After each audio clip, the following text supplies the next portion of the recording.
যেভাবে মানুষকে ঠকাচ্ছ ও চিরেই তোমাদের উপরে বড় সড় আযাব আসবে। এই কথা কোরআনে আছে, উনি বারবার বলছে, কিন্তু নাফরমান জাতি পাত্তা দেয় নাই। একদিন সত্যি সত্যি আল্লাহ তাআলা ফেরেশতা পাঠিয়ে বিকট চিৎকার দিয়ে ফেরেশতার এক আওয়াজে পুরা জাতি শেষ। আর ভোরবেলা তারা কেউ আর জাগে নাই। তাহলে আমার বলার উদ্দেশ্য হলো এটা, ওজনে কম না দেওয়া। অসংখ্য ব্যবসায়ী এই তার পণ্যের মধ্যে ওজনের মধ্যে কম দেয়, ঠকায়। এটা একটা নিকৃষ্ট পাপ, জুলুম। এই ব্যক্তির জন্য জাহান্নাম। আল্লাহ নবী সাল্লাল্লাহু আলাইহি ওয়াসাল্লাম বলছেন, আত-তাজিরুস সাদুকুল আমিন মা'আন নাবিয়্যিন ওয়াস সিদ্দিকিন ওয়াস শুহাদা ওয়াস সালিহিন। যেই ব্যবসায়ীর মধ্যে দুইটা গুণ আছে, এক নাম্বার সাদুক, যে সব অবস্থায় সত্য বলে, চিনা অচিনা সবার সামনে।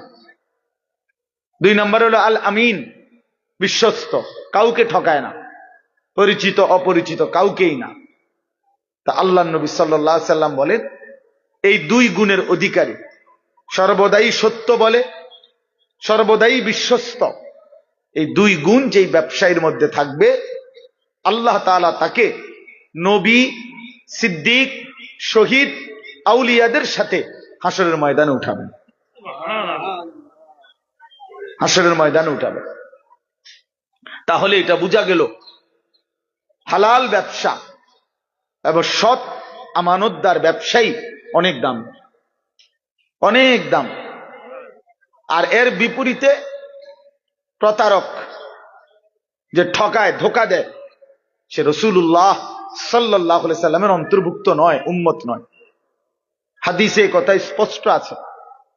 নবী সাল্লাল্লাহু আলাইহি সাল্লাম একদিন মদিনার বাজারে কোন একজন ব্যবসায়ীর গমের স্তূপ, গম স্তূপ দিয়ে রাখছে বেচতবুল্লাহ। আল্লাহ নবী সাল্লাল্লাহু আলাইহি সাল্লাম সামনে গিয়ে দেখলেন উপরে সবগুলো গম শুকনা। নবীজি সাল্লাল্লাহু আলাইহি সাল্লাম ভিতরে হাত ঢুকাই দিলেন। হাদিস এটা। হাত ঢুকাইয়া ভিতর থেকে গম বাহির করে আনলেন যেগুলো ভিজা। তা আল্লাহ নবী সাল্লাল্লাহু আলাইহি সাল্লাম বললেন, এই যে তুমি উপরে সবগুলো শুকনা গম দিয়া ভিজাটাও চালায় দিবা, এটা তো তুমি ধোঁকা দিলা। গ্রাহককে কি দিলা? ধোঁকা দিলা। ভিজা আর শুকনার দাম বরাবর না। তো আল্লাহ নবী সাল্লাল্লাহু আলাইহি ওয়াসাল্লাম স্পষ্ট বলছেন, মান গাশশানা, এই তখন বলছে কথাটা, মান গাশশানা ফালাইসা মিন্না, যে কাউকে ধোঁকা দেয় সে আমার উম্মতের অন্তর্ভুক্ত নয়। আমি তাকে চিনি না, আমি তাকে চিনি না, সে আমার উম্মত নয়।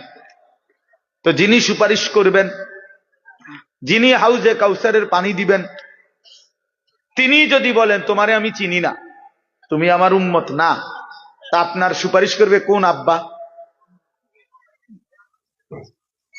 আপনারে হাউজে কাউসারের পানি দিবে তখন কোন আব্বা বলেন?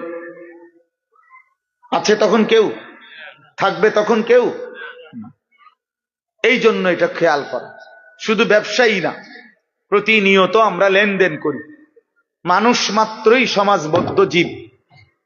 মানুষ একাকী থাকে না, একাকী পারবেও না। মানুষ অপরের সহযোগিতা না নিলে চলতে পারবে না। আমি কিছু টাকা দেব, উনি কিছু পণ্য দিবেন, কখনো আমি পণ্য দেব, উনি টাকা দিবেন। এই লেনদেন প্রতিনিয়ত মানুষকে করতেই হবে, নাই তো দুনিয়া চলবে না। এটা আল্লাহ তাআলারই কুদরতি নিজাম। তাইলে লেনদেন মানুষের একটা স্বাভাবিক জীবনের অংশ, জীবনের অংশ। লেনদেন মানুষকে করতেই হয়। অতএব বাপ, এই এক নাম্বার কথা মনে রাখবেন, লেনদেনের মধ্যে হারাম না করা, কাউকে না ঠকানো, কাউকে। 100 গ্রাম কম দিলেন তো তাকে ঠকাইলেন, একটা কমলা পচা দিলেন তো তাকে ঠকাইলেন। মালের গুণাগুণটা 2 নম্বরটারে 1 নম্বর বললেন, তারে ঠকাইলেন। আর তখন এই উপার্জনটা হারাম।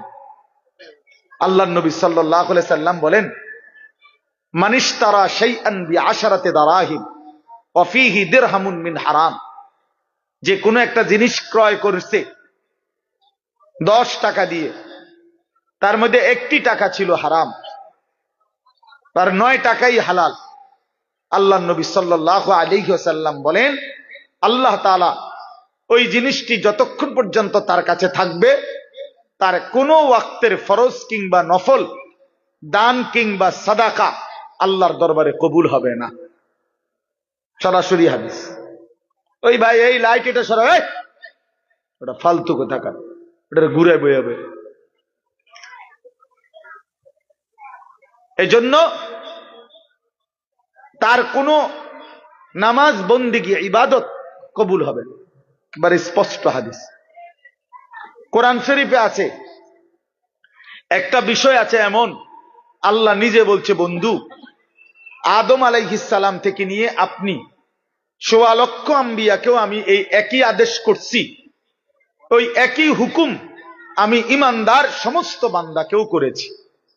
এমন একটা হুকুম, সেটা কি?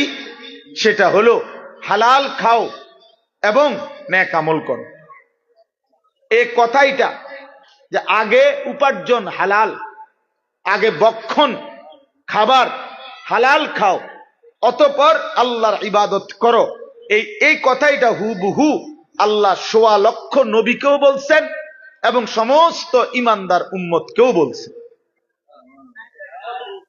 কথা বুঝছেননি আমার?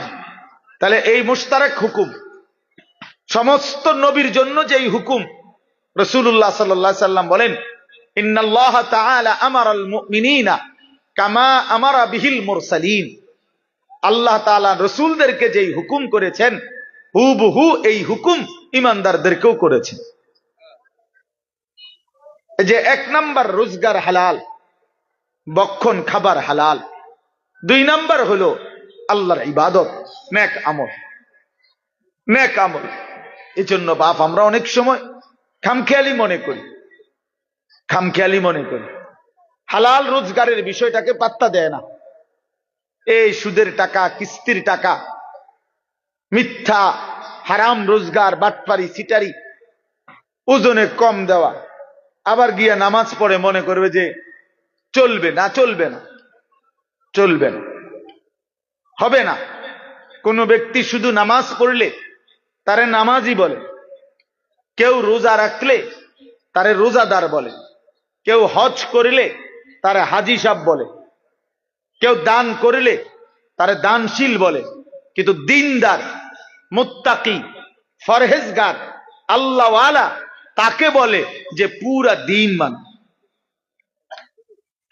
কথা বুঝছেননি আমার?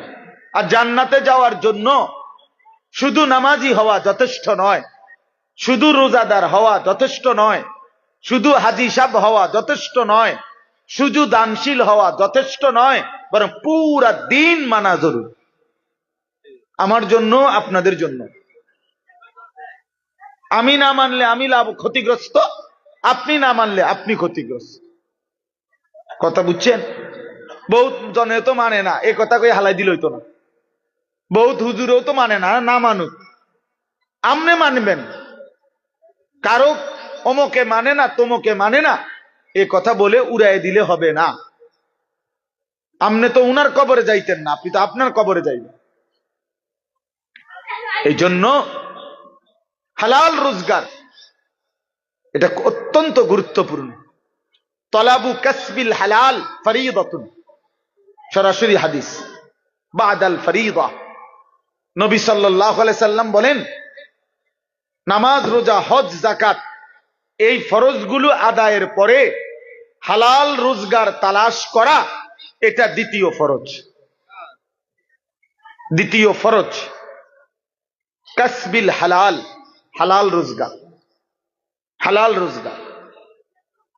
রাসূলুল্লাহ সাল্লাল্লাহু আলাইহি সাল্লামের জামানায় এক ব্যক্তি কাবা ঘর ধরে, কাবার গিলাফ ধরে বহু দূর থেকে সফর করে বালু সালু নিয়া কাবার গিলাফ ধরেছে, আল্লাহর কাছে 2 হাত তুলে দোয়া করতেছিল বিভিন্ন কিছু, ইয়া রব্বি ইয়া রব ইয়া রব, আল্লাহ আমার এই দরকার এই দরকার এই দরকার। তিরমিজি শরীফের হাদিসের মধ্যে আছে, আল্লাহ নবী সাল্লাল্লাহু আলাইহি সাল্লাম সাহাবীদেরকে বললেন, দেখো তো, মাতামুহু হারাম, মাশরাবুহু হারাম, গুজিয়া বিল হারাম, ফাআন্না ইউস্তাজাবু লাহ।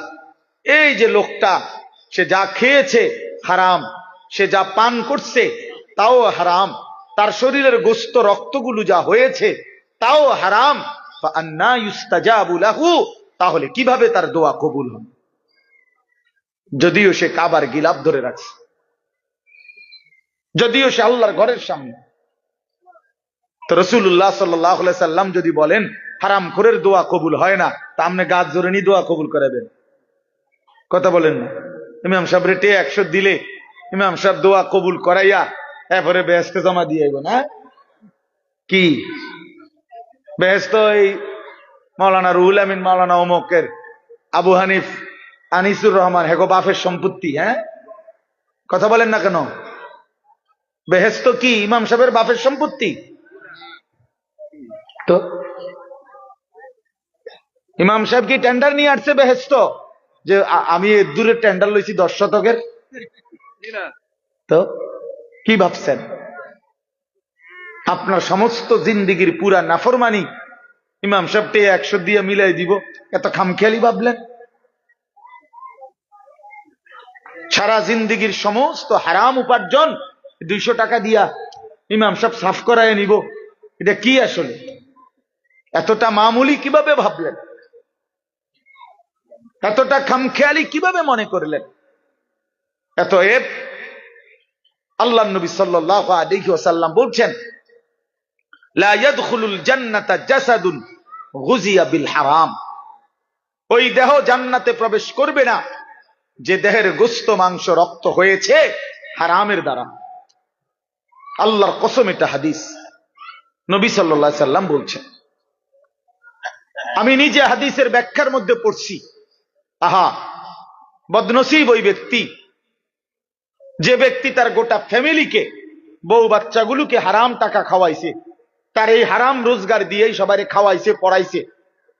তো হাদিসের ব্যাখ্যায় মুহাদ্দিসিনে কেরাম বলে, এই হারামখোর, এই নাফরমান নিজের জন্য জান্নাত বরবাদ করলো, পুরা ফ্যামিলির জান্নাতও বরবাদ করে দিল,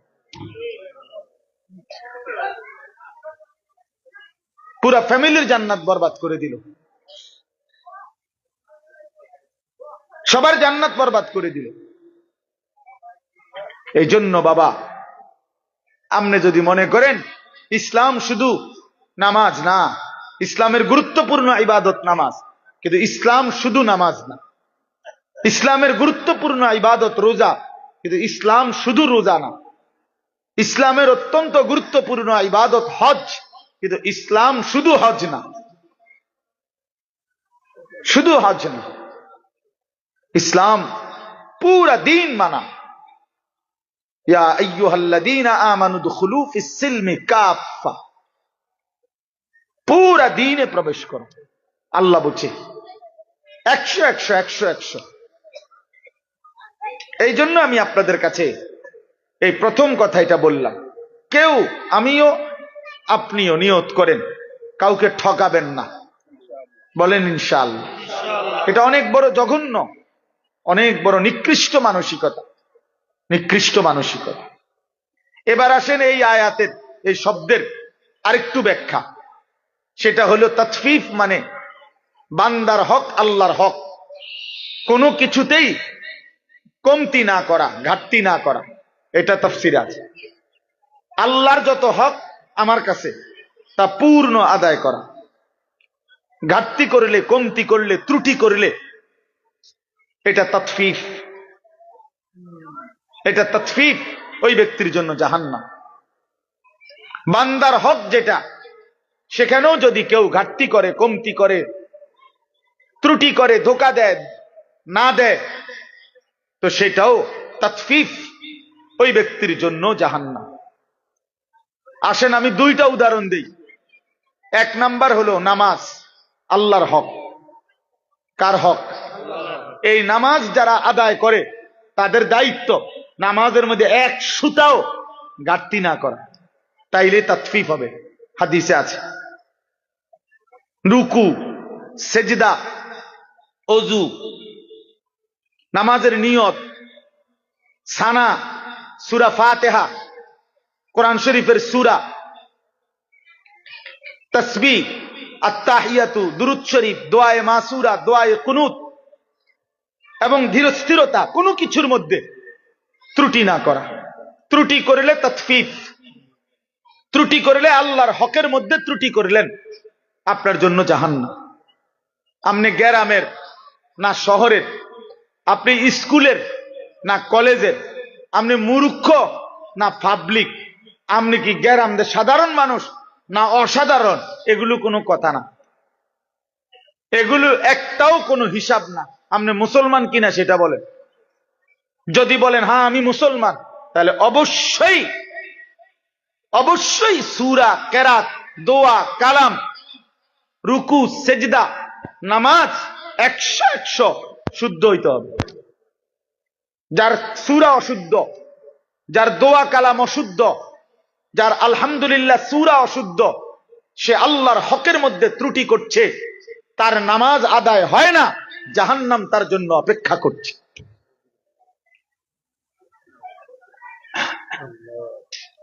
আপনি স্কুলে পড়ছেন না কলেজে পড়ছেন, আপনি বুঝেন, এটা আমার বুঝার বিষয় না। আমারটা বুঝাই দেন, ইসলাম বুঝাই দেন, নামাজ বুঝাই দেন, সূরা কেরাত বুঝাই দেন। করতে আইছেন সেটা পরের কথা, কথা বুঝেন নাই। এ দেশের রাষ্ট্রীয় আইন হুজুরদের জন্য একরকম, আমনেগো পাবলিকদের জন্য আরেক রকম, ঠিক না? তাইলে তাইলে এই জন্য অনেক মানুষ আপনারা এই বোকামি করেন। আপনাদের অন্তরের মধ্যে কেউ বসাই দিছে আমরা সাধারণ মানুষ, আমরা গ্রামের মানুষ, আমরা সিধা সাদা মানুষ, আমরা জেনারেল মানুষ, আমরা স্কুল কলেজে পড়ছি অথবা কিছুই পড়ি নাই, আমগো দোয়া কালাম সূরা কেরাত কোন রকম একটু হইলে এবে রুকু সেজদা দেওন, আমরা কি আর এত টান ফার্মু? কাজে আমরারে এমনি বেহেস্ত দিতে হইব। আর হুজুররারে বেহেস্ত দিতে হইলে সূরা কেরাত দোয়া কালাম 100 শুদ্ধ সঠিক বুঝা এরপরে হুজুরের বেহেস্ত দিতে হবে। কারণ আমগোর লাগে বেহেস্তটা কঠিন হয়ে গেছে, আমনের জন্য এটা সহজ হয়ে গেছে। এটা তো বেইনসাফি। আর আল্লাহ তো বেইনসাফি করতে পারে না।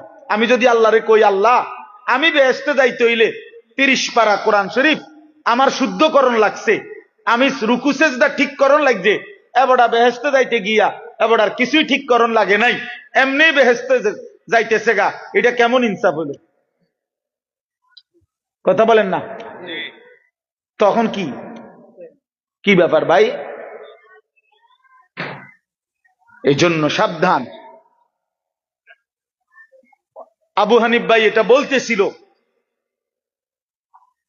যে কেমন মুমিন হলেন, আল্লাহর কোরআন শুদ্ধ পড়তে পারেন না। আমি তো বলি আল্লাহর কোরআন যে শুদ্ধ পড়তে পারে না ওই বেটা বোবা। কেন শুদ্ধ পারে না? যেহেতু সে বোবা। বাস্তব মূলত এ বেটা বোবা দেখা পারেন, কথা কইতে জানেন। বলে না আমি তো কত কথা শুনি, না এগুলো কথা না, এগুলো ছাড়াও দুনিয়া চলত। বাকি যত কথা বলে মানুষ, এগুলো না বললেও দুনিয়া ভোগ করা যাইতো। যার প্রমাণ বোবা নিজে। যারা বোবা মানুষ তারা ভাতও খায়, বোবা মানুষ পেশাব পায়খানাও করে, বোবা ঘুমও যায়, বোবা বিয়েও করে, বোবার বাচ্চাও হয়। আমার তো তাইলে হেইতে কেমনে দুনিয়া ভোগ করে?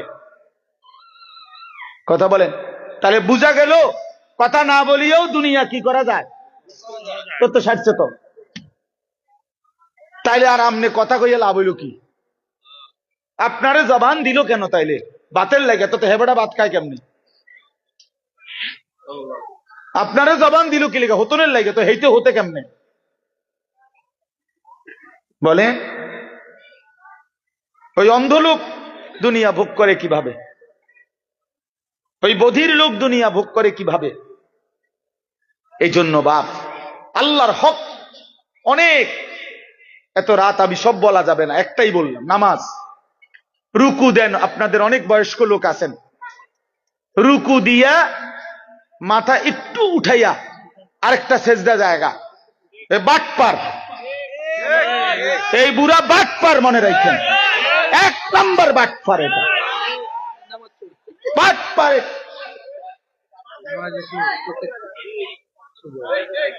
সোজা বাটপার। এটা পুরা মিয়া সাদওয়ানে হাবড়ার কুদুনের ঠেলায় কথা কম যায় না কারো। এনাই হাবড়ার কুয়ানি ধরে মসজিদ আইয়া চা দোকানে কুইটা ওড়ে, লাফাইয়া ওড়ে, আরো 10 জনে থামাই তারে না বুড়ারে। আও আল্লাহ দোয়াই আপনি কত থামেন, আরে রাখ বেড়া, উড়ে এলাম বেড়া, হেতে উড়ে এলাইব দোয়ানদার, হেতে টাকা পায়, হেতে উড়ে এলাই দোয়ান। চালাক ইসলামিক চা দোকানে গিয়ে ওইখানে মাতবুরি দেখায়। নামাজের বেলায় এসে সেজদে একটা দিয়ে একটু মাথা উড়াই, আরটা দিয়ে একদম জাঁতা দিয়ে ধরা দরকার। এগুলার একদম চাপ দিয়ে যে মাথায় আর উড়াইও না। মাথা যখন উড়াইতেই কষ্ট হয়, মাথায় আর উড়াইও না। এটা কি ধরনের নামাজ বলেন? এটা নামাজ হইল? এটা তাফসীর। তাফসীরে আমি নিজে পড়ছি বাবা, আমি তো শক্ত বলি, বুঝার জন্য বলি। হযরত ওমর রাদিয়াল্লাহু তাআলা আনহু তাফসীরে মাআরিফুল কোরআনে আছে, আপনি এখন গিয়ে দেখেন। হযরত ওমর রাদিয়াল্লাহু তাআলা আনহু একদিন দেখছেন এক ব্যক্তিকে, সে রুকু এবং সেজদার মধ্যে ত্রুটি করছে। এর সাথে সাথে তাকে বললেন, লাকাদ তাফফাফতা, হে আল্লাহর বান্দা, তুমি তাতফিফ করলা নামাজে। ওই যে এ ওয়াইলুল লিল মুতাফফিফিন, কমতি করলা আল্লাহর হক আদায়ে, তোমার জন্য জাহান্নাম। তোমার জন্য কি? জাহান্নাম। ইসলাম মস্কারি না। আপনারা অনেক মানুষ মনে করেন আও আল্লাহ ভরসা, মাইতো না চাই, যত কয় এত না, যত কয় এত না। কইতো লাগলে কদ্দুর বাড়াইও কয় হুজুররা। আচ্ছা বাড়াইয়ে কইলাম, ধরেন মনে করেন আমি যে দূর বাড়াইয়া কইছি তার অর্ধেক, তো অর্ধেক ফিডা লইতে পারবেন তো? কথা কথা বোঝেন নাই? মনে যে তো কই এত না, ঠিক আছে, আচ্ছা অর্ধেক, তো অর্ধেক ফিডা লইতে পারবেন তো? তো তাইলে তো বলেন না অর্ধেক লইতে পারবো জিগান, তো যত কয় অত না, মানে বাস্তবিক কথা এটাই ঠিক। হুজুররা যত কয় অত না মানে হইল আল্লাহর কসম, আসলেই এটাই কথা। আমরা যত বলি তত না, বরং তার চাইতে কোটি গুণ বেশি। জাহান্নামের বর্ণনা কোনো আলেম পুরা দিতে পারবে না, জান্নাতের পুরা বর্ণনা কেউ দিতে পারবে না, বরং তার চাইতে কি বেশি, অনেক বেশি। তো যত কয় তত না মানে এটা এদিক দিয়া না হেদিক দিয়া, এটার অর্থ। আপনি হাদিস শুনেন, একটা হাদিস শুনাই। আল্লাহ নবী সাল্লাল্লাহু আলাইহি সাল্লাম বলছেন, কোরআন শরীফের একটা আয়াত আছে, ওয়া আম্মা মান খাফফাত মাওয়াজিনুহু ফাউম্মুহু হাওিয়া ওয়া মা আদরাকা মা হিয়া নারুন হামিয়া। আল্লাহ বলছে, যার হাসরের ময়দানে মিজানের পাল্লায় গুনাহ ভারী হবে, নেকি হালকা হবে, তার ঠিকানা হবে হাবিয়া নামক জাহান্নাম। জাহান্নামের মধ্যে 7টার মধ্যে একটার নাম হাবিয়া, হাবিয়া জাহান্নাম। তো আল্লাহ নবীজিকে নিজে বলতেছে, ওমা আদরাকা মা হিয়া, বন্ধু আপনি জানেন এই হাবিয়া জাহান্নামটা কেমন? তো আল্লাহ তাআলা নিজেই বলতেছেন, নারুন হামিয়া, সবচেয়ে গরম উত্তপ্ত জাহান্নাম। এবার উত্তাপটা কেমন নবীজি এবার ব্যাখ্যা দিচ্ছে, এটা তাফসীরের মধ্যে আছে। নবীজি বললেন এই আয়াতের ব্যাখ্যায় জাহান্নামের তাপটা কেমন। তো নবী সাল্লাল্লাহু আলাইহি সাল্লাম বলেন, নারুকুম হাদিহি জুজউম মিন 70 জুজআম মিন নারি জাহান্নাম। হায় আল্লাহ, নবী সাল্লাল্লাহু আলাইহি সাল্লাম বলেন, উম্মত তোমাদের দুনিয়ার আগুন জাহান্নামের আগুনের আল্লাহর কসম বাবা 70 ভাগের 1 ভাগ। এর চাইতে আরো 69 গুণ বেশি গরম জাহান্নামের আগুন। জাহান্নামের আগুন, বুঝছেননি আমার কথাটা? দুনিয়ার আগুন জাহান্নামের আগুনের কয় ভাগের কয় ভাগ? 70 ভাগের 1 ভাগ। এর চাইতে 69 গুণ বেশি আরো জাহান্নামের আগুন। এরপরে শুনেন না, শুনতেছেন? হাদিস আছে সাহাবায়ে কেরাম লাভ দিয়া উঠছে, লাভ ফাল দিয়া উঠছে। ফাল দিয়া উঠা সাহাবীরা চিৎকার দিয়া বলছে, ইয়া রাসূলুল্লাহ ওয়া ইন্না যালিকা লাকাফিয়া। হে আল্লাহর নবী, আহা কি বললেন? জ্বালাইয়া পুরাইয়া ছাই করে ফেলার জন্য দুনিয়ার আগুনটাই তো যথেষ্ট। এইটাই তো ছাই বানায় ফেলে, এইটাই তো পুরাইয়া শেষ করে ফেলে। তো নবী সাল্লাল্লাহু আলাইহি সাল্লাম বলেন, তাহলেই ভাবো এর চাইতে আরো 69 গুণ বেশি তাপ জাহান্নামের আগুন, সেটা কেমন হবে? আল্লাহ, বুঝছেননি আমার কথাটা? তো যত কই তত না, ঠিকই তো তত না, অনেক বেশি কিনা বলেন না? এই কথা এবার বুঝছেন? আল্লাহ তাআলা বলছেন, আমার বান্দার জন্য আমি যে জান্নাত বানাইছি, মা লা আইনুন রাআত, এত সুন্দর কোন চোখ দেখে নাই, ওয়ালা উযুনুন সামিআত, এত সুন্দর কোন কান শুনে নাই, ওয়ালা খাতারা আলা কলবি বাশার, কোন অন্তর জান্নাতের বিস্তৃত সৌন্দর্য কল্পনাও করে নাই। তো ঠিকই তো, যত কই তত না, পুরোটা আমি করতে কম, আমার তো আন্দাজে নাই। বোঝেন নাই কথা? আমি পুরোটা বলবো কেমনে? তাহলে জান্নাতের বর্ণনাও আমরা যত কই তত না, তার চাইতে বেশি। জাহান্নামের বর্ণনাও আমরা যত কই তত না, বরং তার চাইতে বেশি। খামখেয়ালি করেন না, খামখেয়ালি মনে করেন। হাসরের ময়দান মামুর বাড়ি না, হাসরের ময়দান নানার বাড়ি না, চাদোয়ানের পণ্ডিতি না, গ্রামের মাতবরিরা এতেরে হেতেরে ঠেলা ঠেলি করা না। হ্যাঁ, আখিরাত হিসাবের ময়দান, হিসাবের ময়দান। দয়া করে অনুরোধ করলাম, দয়া করে অনুরোধ করলাম, আমার চিন্তা আপনি করেন না, আপনি চিন্তা করেন, নিজের ফিকির করেন, নিজের ফিকির করেন। কোন আলেমের পিছনে সারাদিন পেরেশানিত পড়েন না। যাকে আল্লাহ এলেম দিছে, তাকে আল্লাহ তাআলা দয়া করছে, নিজের ফিকির বানান। আহা, আমার কি হবে, আমার কি হবে, আমার কি হবে? কোরআন শরীফে আছে, তাফসিরে শুনেন মিয়া, আল্লাহ তাআলা যেদিন এই আয়াত নাজিল করছে জাহান্নামের কথা বলতে গিয়ে, আল্লাহ তাআলা বলছে, আচ্ছা এগুলা কি বাচ্চা, এগুলা আমি বুঝলাম না, এই অপদার্থ এগুলা কোত্থেকে আইল? বুঝের কোন ছেলে নাই যে এই বাচ্চাগুলো থামানো যায়? আহা, মানে ওই খিচুড়ি খাওয়াইবো, খিচুড়ি খাওয়াইবো না, এই কিছু একটা খাওয়াইবো, এই জন্যই কাবজা। এই রাতের 3টাও যদি বাজে, ভিতরেও বসবে না, কথাও শুনবে না, বাইতো যাইতো না। আফসুসের ব্যাপার। আরে ভাই, তো আল্লাহর দেওয়া মেহমানদারি, কিছু হলে তো হলোই, তো তাই বলি কি চিৎকার চেঁচামেচির কি অর্থ আছে?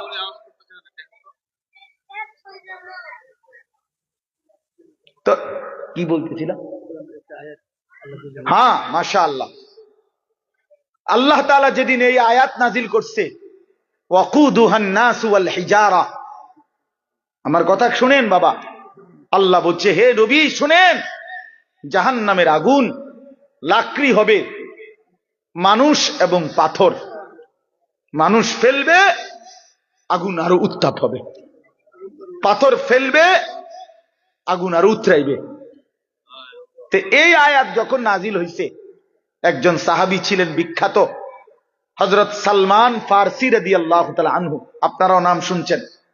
এই সাহাবী এই কথা শুনে একটা চিৎকার দিয়া কানতে কানতে বাড়ির থেকে দূরে একটা পাহাড়ের উঁচু জায়গা এক কোনায় 3 দিন একটানা শুধু নামাজ আদায় করছে, আর বাকিটা টাইম চোখের পানি ফেলে শুধু কাঁদছে, আর এই এক বাক্য বারবার বলছে, হায় জাহান্নামের আগুনের লাকড়ি হবে মানুষ, আমি যদি হই সেটা আমার কি হবে। 3 দিন পরে নবী সাল্লাল্লাহু আলাইহি সাল্লাম সাহাবীদেরকে জিজ্ঞেস করছে, সাহাবীরা আমার সালমান কোথায়, তাকে তো দেখছি না। সাহাবীরা খুঁজতে খুঁজতে তালাশ করে ওই পাহাড়ের উঁচু জায়গা থেকে ওনারে ধরে আনছে, আইনা নবীজির সামনে আইনা বলছি, ইয়া রাসূলুল্লাহ, সালমান তো সেখানে বসে কাঁদতেই আছে আর বলতেছে, হায় জাহান্নামের আগুনের লাকড়ি হবে মানুষ, আমি যদি হই আমার কি হবে। এ কথা বলে শুধু কাঁদতেছে। আল্লাহ নবী সাল্লাল্লাহু আলাইহি সাল্লাম বললেন, সালমান কি হলো? বলছি, ইয়া রাসূলুল্লাহ, এই আয়াতের ভয় আমার তো চোখের পানি বন্ধ হইতে দিচ্ছে না, আমার তো ভয় হচ্ছে, আমি তো থামতে পারতেছি না, আমি যদি জাহান্নামের লাকড়ি হই আমার কি হবে। আল্লাহর কসম, তখন নবী সাল্লাল্লাহু আলাইহি সাল্লাম বলছে, সালমান আমি রাসূল সাক্ষ্য দিলাম জান্নাত তোমার অপেক্ষা করছে, জান্নাত তোমার অপেক্ষা করছে, তুমি থামো। তো তিনি কান্না থামাইছে। আপনি আমি মস্কারি মনে করেন, আপনি মস্কারি আর কি মনে করেন? বিড়ি খাইতে খাইতে কথা কয়, বিড়ি খাইতে খাইতে কথা, মানে কথা যে বলে মনে হয় যেন কোনো পাত্তাই নাই, পরোয়াই নাই। বুঝেন নাই কথা? কি মনে করছেন আখেরা, পরকাল, হাসরের ময়দান? আল্লাহ আমাদেরকে বুঝ দান করেন। চলেন তাইলে আল্লাহর হক, আমি এক রাতে তো সব বলা যাবে না, কিন্তু এটা বুঝাইতে চাইছি, নামাজ, রুকু, সেজদা, নিয়ত, সানা, সূরা ফাতিহা, অন্য সূরা মিলানো, তাশাহুদ, দুরুদ শরীফ, দোয়ায়ে মাসুরা, দোয়ায়ে কুনুত, সবকিছু 100 সঠিক হইতে হবে, শুদ্ধ হইতে হবে, শতভাগ। কোন রকম হইলে হবে না। ইসলামে কোন রকম কিছু নাই, একেবারে একটা বস্তু কোন রকম বলতে ইসলামে কি, সেটা কি কোন রকম কোনো কিছু নাই, কোন রকম হলে হবে না, কাফাতান, পূর্ণ হইতে হবে, পূর্ণ হইতে হবে, পূর্ণ হইতে হবে। এই জন্য একটা জিনিস জরুরি, যদি মনে থাকে মনে রাখবেন, যেই কোনো নেক আমল আল্লাহর কাছে কবুল হওয়ার জন্য 2 জিনিস বাধ্যতামূলক, জরুরি, লাজেম। এক, ওই আমলটি বিশুদ্ধ হওয়া, নবী সাল্লাল্লাহু আলাইহি সাল্লামের হুবহু তরিকা মতো হওয়া, এটাই বিশুদ্ধতার মাপকাঠি। আর 2 নাম্বার, আল্লাহর জন্য হওয়া। প্রথম হলো নবী সাল্লাল্লাহু আলাইহি সাল্লামের শতভাগ তরিকা মতো হওয়া, 2 নাম্বার আল্লাহর জন্য হওয়া। তাহলে সেটা আসমানে পৌঁছবে, আল্লাহর কাছে কবুল হবে। এজন্য নামাজ তো পড়লেন আল্লাহর জন্যই, কিন্তু পড়লেন তো ভুল, অশুদ্ধ, তো হবে না, লাভ হবে না। পড়লেন তো শুদ্ধ, কিন্তু মানুষের দেখানোর লাগিয়া, আল্লাহর জন্য না, তাইলেও হবে না। 2টা একসাথে হইতে হবে, বিশুদ্ধ হওয়া, আল্লাহর জন্য হওয়া। কোন কি কইছি কোন? আল্লাহর জন্য বিশুদ্ধ হওয়া, আল্লাহর জন্য। বিশুদ্ধ হবে কিভাবে? রাসূলুল্লাহ সাল্লাল্লাহু আলাইহি সাল্লামের হুবহু তরিকা মতো, তরিকা মতো।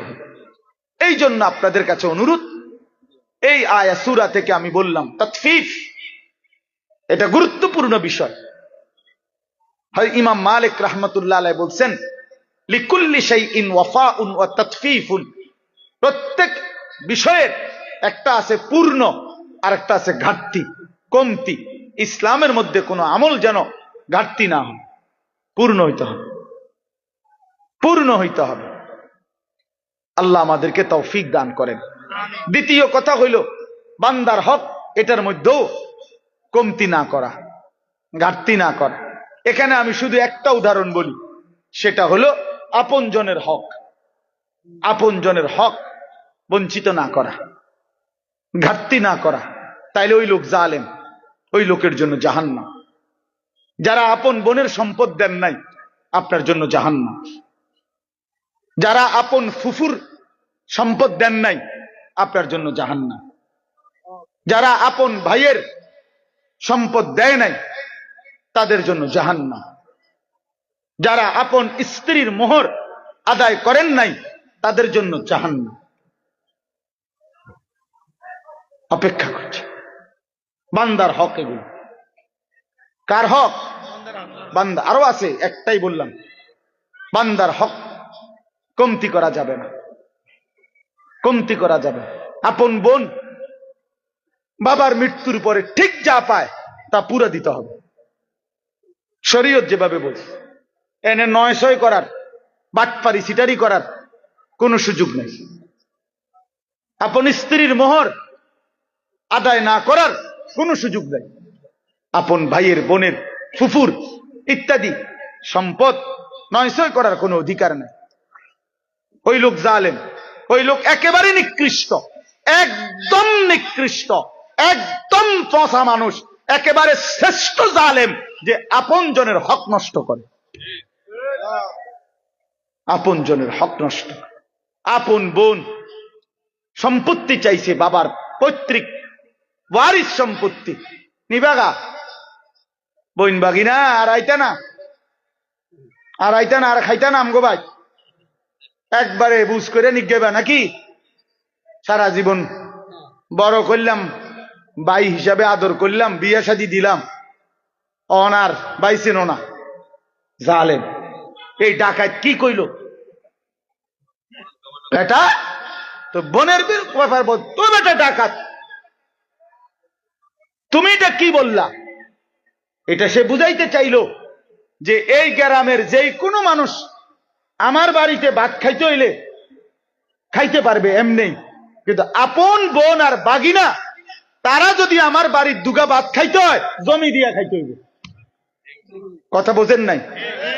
জমি নিতে না তোমরা, তোমরা না আইবা পরে ভাত খাইবা? কত বড় নিকৃষ্ট জালেম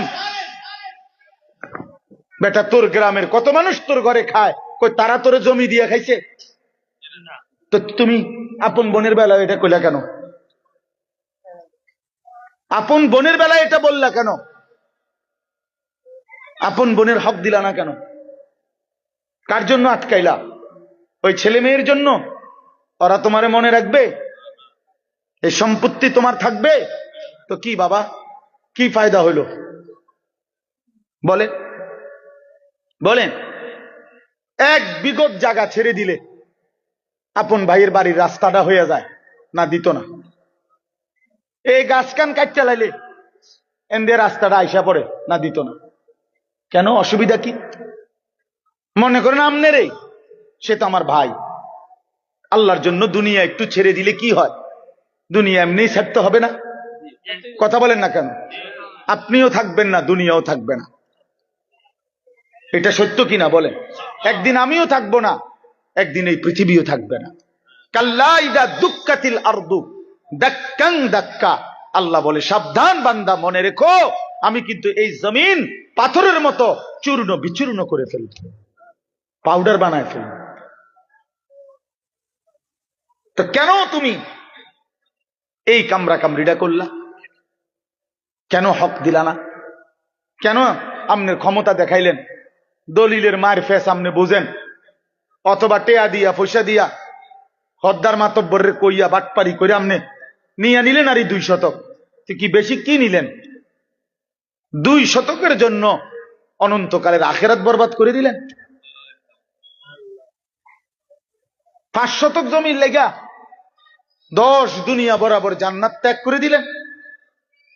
আস্তাগফিরুল্লাহ! কি করলেন, কি করলেন? এই জন্য বাবা, কোনোভাবেই আপন জনের হক, এটা বান্দার হক।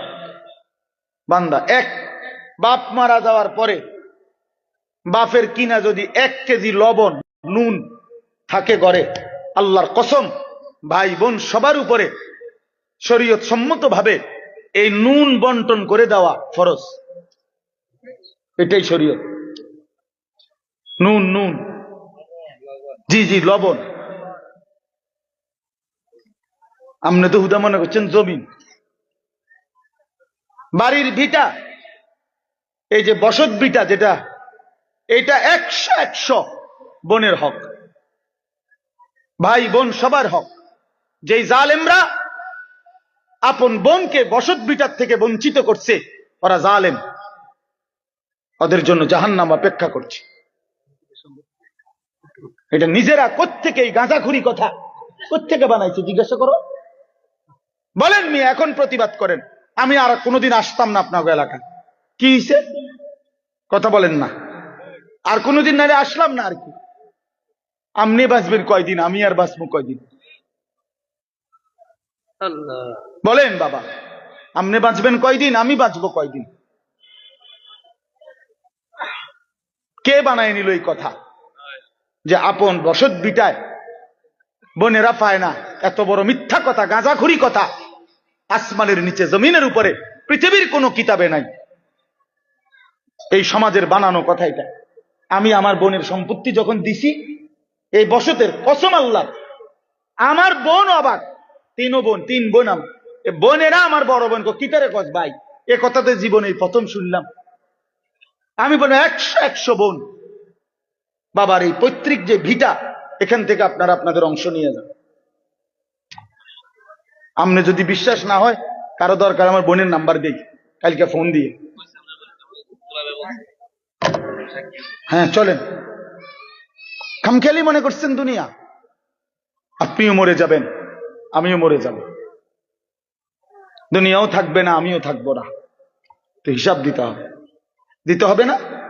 কথা বলেন না কেন? তো কি মনে করছেন আখেরাত? ১৬ লক্ষ আম্বিয়া যে আখেরাতের হাসরের ময়দানের ভয়ে কানছে মিয়া, সেই মাঠের নাম হাসরের মাঠ। ১৬ লক্ষ নবী, আদম থেকে রসুল সাল্লাল্লাহু আলাইহি সাল্লাম পর্যন্ত হাসরের মাঠের ভয়ে কানছে। রব্বি লা তুখজিনি ইয়াওমা ইউবাসুন ইয়াওমা লা ইয়ানফাউ ওয়ালা মালুন ওয়ালা বানুন। এই যে ইব্রাহিম নবী বলছে, আল্লাহ হাসরের ওই কঠিন ময়দানে আমি ইব্রাহিম রে বেইজ্জতি করেন না। দোয়া করছি।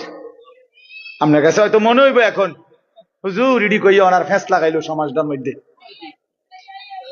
হ্যাঁ হ্যাঁ, আমি এক জায়গায় বিয়ের সুন্নত তরিকা বলছি, আর হুজুর অনিডি নতুন করে কইয়া ফেস লাগাইন।